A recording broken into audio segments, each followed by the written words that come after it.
Muito bom dia, tá começando mais um Refil por aqui, eu sou o Arthur Gubert e hoje é terça-feira, dia 30 de setembro de 2025. No programa de hoje a gente vai falar sobre isso aqui, ó. Será que você comete infidelidade financeira? Vamos falar disso. Tem também uma pergunta filosófica sobre inteligência artificial. Ainda hoje, especialmente para você que é empregado, ó, a crise de confiança entre patrão e funcionário. Também falaremos sobre como a tecnologia torna o dia a dia mais fácil e a vida mais difícil. E para fechar, a outra treta esportiva da semana. Não tô falando da briga do Vanderlei com o Popó, não. Tô dizendo dos torcedores de golfe que perderam a linha nos Estados Unidos. Tudo isso em seguida, logo depois que eu fizer o refil do meu café. Acessando o link que tá na descrição do episódio, no YouTube, no Spotify, no Apple Podcasts, você cai lá no site de assinaturas da O Brother, a minha rede de cafeterias favorita e também os responsáveis por entregar um café fresquinho na porta da minha casa. Você pode ter também essa mesma barbada. Basta usar o link, usar o cupom REFIL para ouvintes do programa, para você ter um desconto aí nessa brincadeira. Mas vamos lá, né? Porque hoje é terça-feira, dia 30 de setembro, é o último dia do mês já? Será que é? Não tem 31, né? Não, setembro não tem 31, hoje é o último dia, e lá se foi setembro. Espero que a sua terça-feira seja bem legal, tá? Seguinte, vamos falar sobre infidelidade financeira? Infidelidade. Sabe o que é isso, né? Eu não sei. Quer dizer, eu sei porque me contaram. Mas o negócio aqui é menos relacionamento e mais dinheiro. Você já ouviu falar nesse termo, infidelidade financeira? Não tem nada a ver, tá? Com traição amorosa, mas a lógica é bem parecida. Que é basicamente esconder algo que deveria ser compartilhado. No caso de um relacionamento, você esconde um amante. Por aqui, você esconde aquelas comprinhas, né? Aquela conta bancária secreta e até uma dívida grande que acaba omitindo. Pesquisadores chamam de infidelidade porque o problema não está só no gasto, mas na quebra de um acordo, né, sobre como o dinheiro seria usado em conjunto. Estudos de economia comportamental mostram que esse comportamento nasce de sentimentos bem humanos. As pessoas escondem os seus gastos por medo de julgamento. Tipo assim, vão me criticar pelo que eu gastei. Ou talvez por vergonha, né? Por não querer admitir que tenha perdido o controle. Ou por desejo de autonomia, né? Quero ter algo que é só meu. Ou até por uma necessidade de manter o poder ali na relação. O curioso é que na maioria das vezes não se trata de má fé, mas de autopreservação. Só que com o tempo, o efeito desses gastos escondidos é corrosivo, porque vai minando a confiança, vai criando ressentimento e pode transformar uma parceria num campo de batalha. A comparação com a infidelidade conjugal faz sentido, tá? Porque uma omissão pequena pode ser relevada e até servir de aprendizado, mas quando vira padrão, aí, né, dívidas ocultas, manipulação de renda, gastos secretos, o relacionamento dificilmente vai sair ileso. E especialistas recomendam conversas abertas, uso de comunicação não violenta e, em casos mais sérios, até mediação profissional para você falar das suas contas com o seu marido. Porque no final, falar sobre dinheiro é também falar sobre valores, né? Sobre limites, sobre vulnerabilidades. E talvez seja essa a parte mais difícil. Reconhecer que as contas não são só números, mas sim reflexos de quem somos e do que tememos perder. Eu sou de uma geração onde não se falava de dinheiro, né? Nem na minha casa, nem dos meus amigos. Era um segredo quanto meu pai ganhava, quanto a minha mãe ganhava. A gente não ficava sabendo pra não contar por aí. Isso é uma coisa bem brasileira, né? De proteção, de se os outros não ficam sabendo quanto você tem menos inveja, né? Tem essa coisa dos olhos das pessoas ao redor se intrometerem na sua vida financeira. Aqui é um tabu. Em outras culturas não é assim. As pessoas são bem abertas. Falam com seus amigos, né? Falam com seus cônjuges, falam com seus filhos sobre grana. Bom, eu não tô aqui pra dar conselho pra ninguém, mas assim, eu até entendo querer proteger dos seus vizinhos, né? Até de alguns parentes ali, às vezes do pai e da mãe, que acabam se intrometendo demais na vida da gente depois que a gente fica independente. Agora, esconder da pessoa que você escolheu pra dividir a vida, aí eu já acho cagada. Então, ó, quer te organizar direitinho? Monta uma planilha, bota tudo que tu gasta ali, tudo que tu ganha também, e divide com a tua mulher, com o teu marido, pra vocês poderem juntos irem em direção ao sucesso. Tem essa matéria aqui, ó, da revista Time, que eu achei muito interessante, porque mistura duas coisas que eu gosto bastante, que é filosofia, né, e inteligência artificial, tecnologia. E esse artigo, ele provoca que a gente faça uma reflexão filosófica a respeito da IA. Então eu vou pedir pra você reclinar um pouco, levantar o volume se estiver escutando no carro e tenta se conectar com essa ideia que eu vou lançar aqui agora, tá? Para contextualizar, deixa eu voltar alguns séculos. Vamos para o século 17. Um cara chamado Blaise Pascal ficou famoso por formular a ideia de uma aposta filosófica. Saca só. Acreditar em Deus é racionalmente a escolha de menor risco. Assim como numa aposta, né? Porque assim, se Deus não existir, a perda é mínima. Agora, se ele existir, o ganho é infinito. Entendeu a jogada? E hoje, muitos pensadores aplicam esse raciocínio à inteligência artificial. Só que ao invés, da incerteza teológica, os sinais de que a IA está transformando profundamente a sociedade já estão diante de nós, e num horizonte de poucos anos, e não a eternidade. A lógica é bem simples, tá? Ou a IA vai remodelar trabalho, educação, instituições em um curto espaço de tempo, ou não vai. Se a gente se preparar e nada acontecer, teremos ao menos investido em educação crítica, novos modelos de proteção social, reformas institucionais. Agora, se a gente não se preparar e a transformação vier, o risco é de desemprego em massa, obsolescência de profissões inteiras e crises de propósito. Entendeu a comparação? Se você acredita em Deus e ele não existe, tá tudo certo, vida que segue. Agora, se ele existe, a salvação tá ao seu alcance. Se você se preparar para a revolução da inteligência artificial e ela não acontecer, pelo menos você aprendeu. Agora, se você não fizer nada e a revolução vier, aí você perde e muito. Porque diante das revoluções passadas, essas que substituíram músculos humanos por máquinas, a inteligência artificial ameaça automatizar julgamentos, decisões, tarefas cognitivas. Economistas e líderes do setor já falam em até 50% dos empregos de entrada no setor de escritório desaparecendo em 5 anos.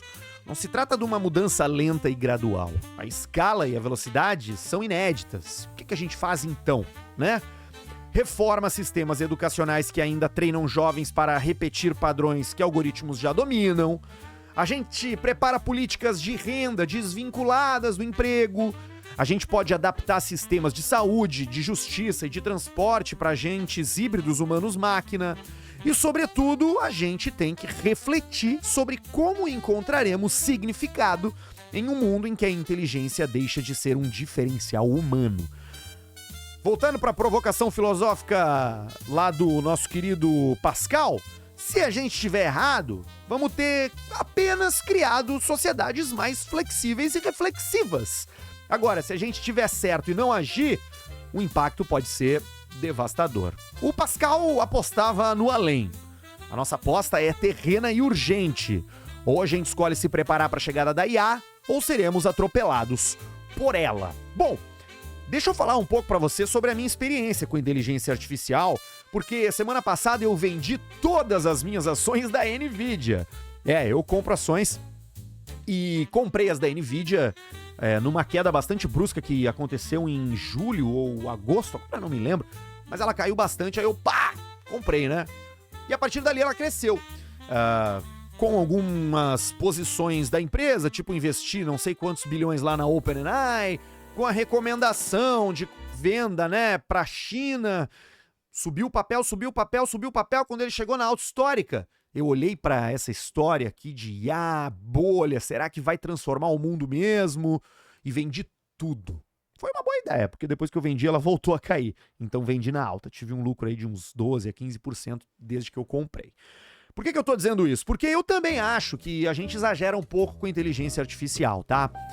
Veio sim para facilitar as coisas práticas, mas eu não sei se vai acontecer essa revolução tão profunda como estão dizendo.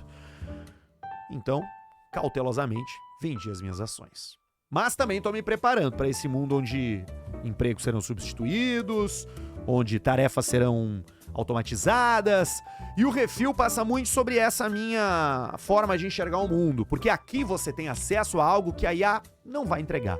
Curadoria, feita por alguém que consome material de conhecimento, material de informação, escolhe a dedo de uma maneira bem humana e entrega para você todos os dias às 6 da manhã. Seguindo nesse assunto aí, vamos falar um pouco sobre a crise de confiança entre patrões e empregados. Onde é que tá? Tá aqui, Isso veio a partir da AT&T, tá? Uma empresa globalizada, gigantesca, né? Onde o CEO, no mês passado, mandou um memorando de 2.500 palavras, aonde ele admite que a empresa conscientemente se afastou da lealdade aos funcionários.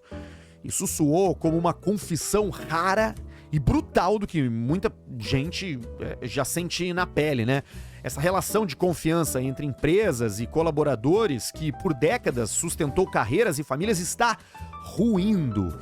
O resultado é um ciclo vicioso. As companhias tratam trabalhadores como peças descartáveis e os trabalhadores, por sua vez, não veem mais sentido em manter a velha noção de fidelidade ao crachá. Esse pacto invisível é o que estudiosos chamam de contrato psicológico. São as expectativas mútuas, né? Entre patrão e funcionário de cuidado, estabilidade e reciprocidade. E quando isso se quebra, o ambiente se deteriora. Nos Estados Unidos, o engajamento no trabalho atingiu seu menor nível em 10 anos, segundo a consultoria Gallup. E a consequência disso já tá aí. Produtividade menor, ressentimento maior.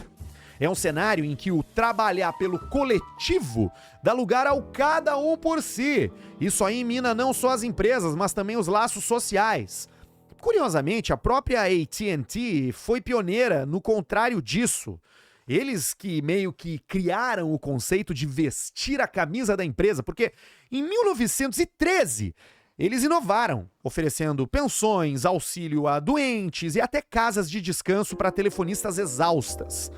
Outras empresas seguiram o modelo, criando décadas de prosperidade baseadas em lealdade recíproca, estabilidade para os funcionários, produtividades para as empresas.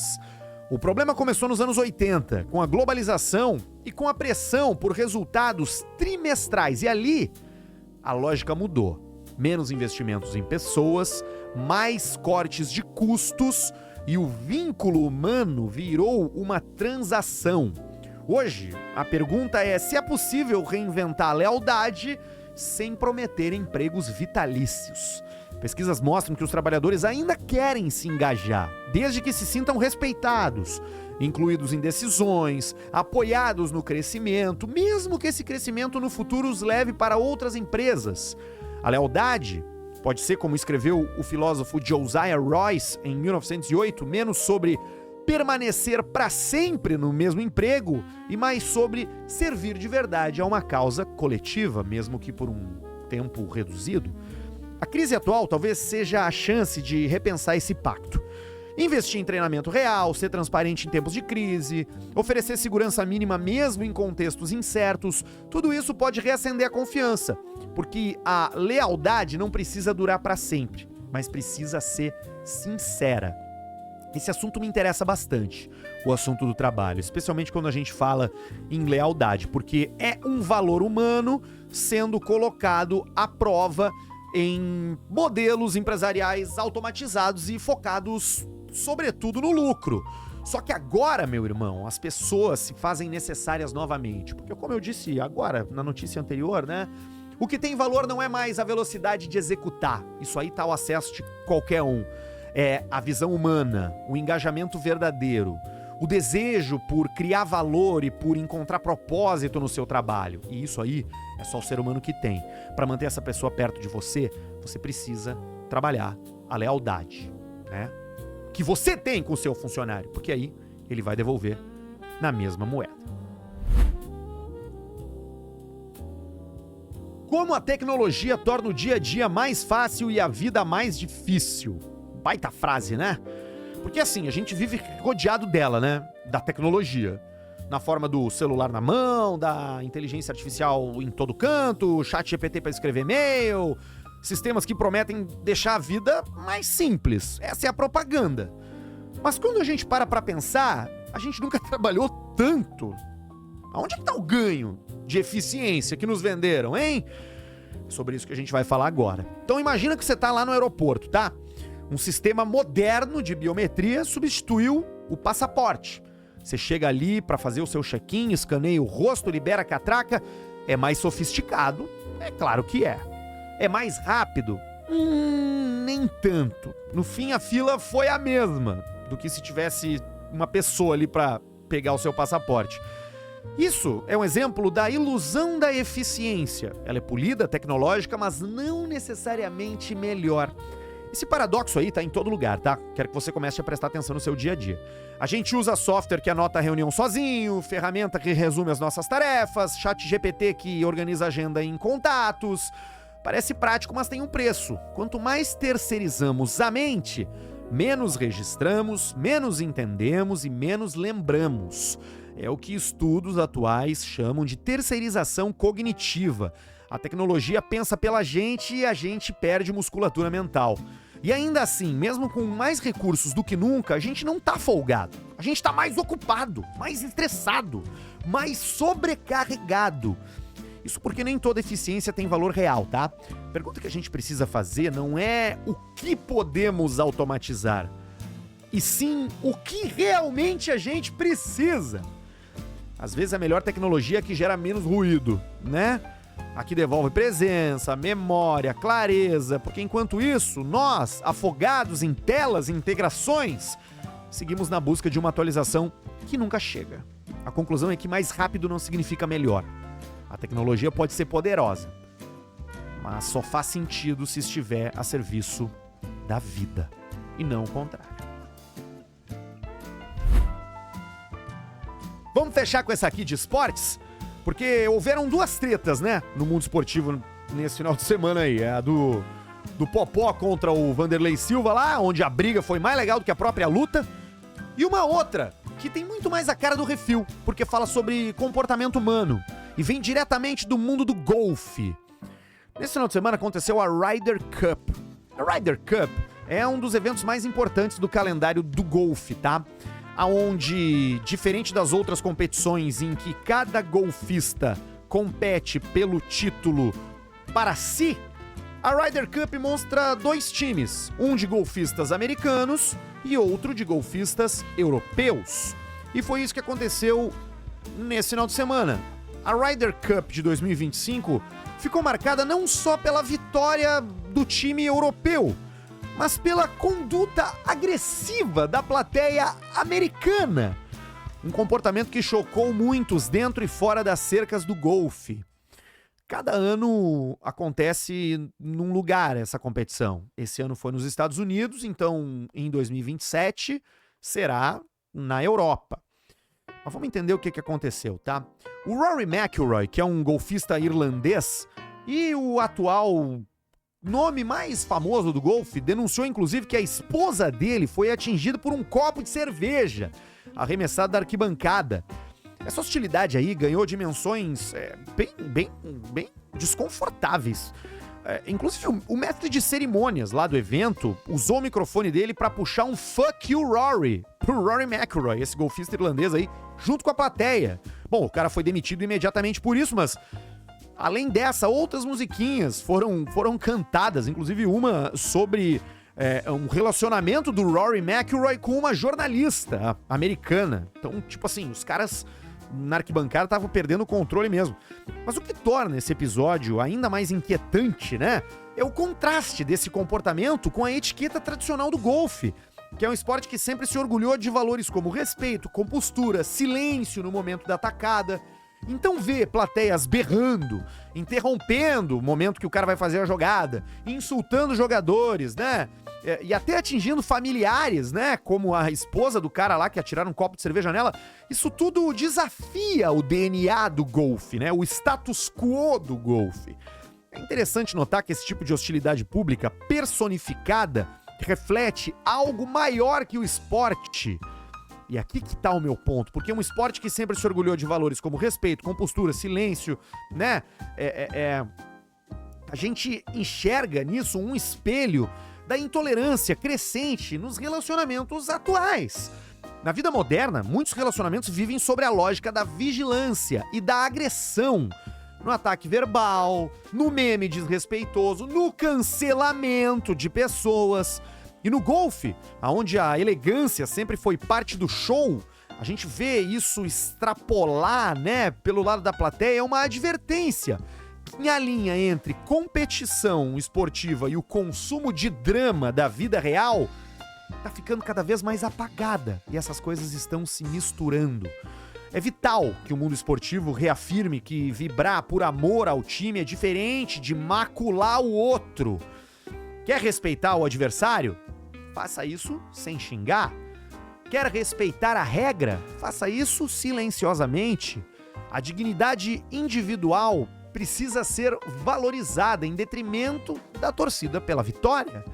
Caso contrário, a gente vai virar espectadores do espetáculo e cúmplices de um outro espetáculo, um muito mais degradado e agressivo. Quando é que você pensou que fosse aprender uma lição sobre a vida com golfe, hein? É só no refil mesmo.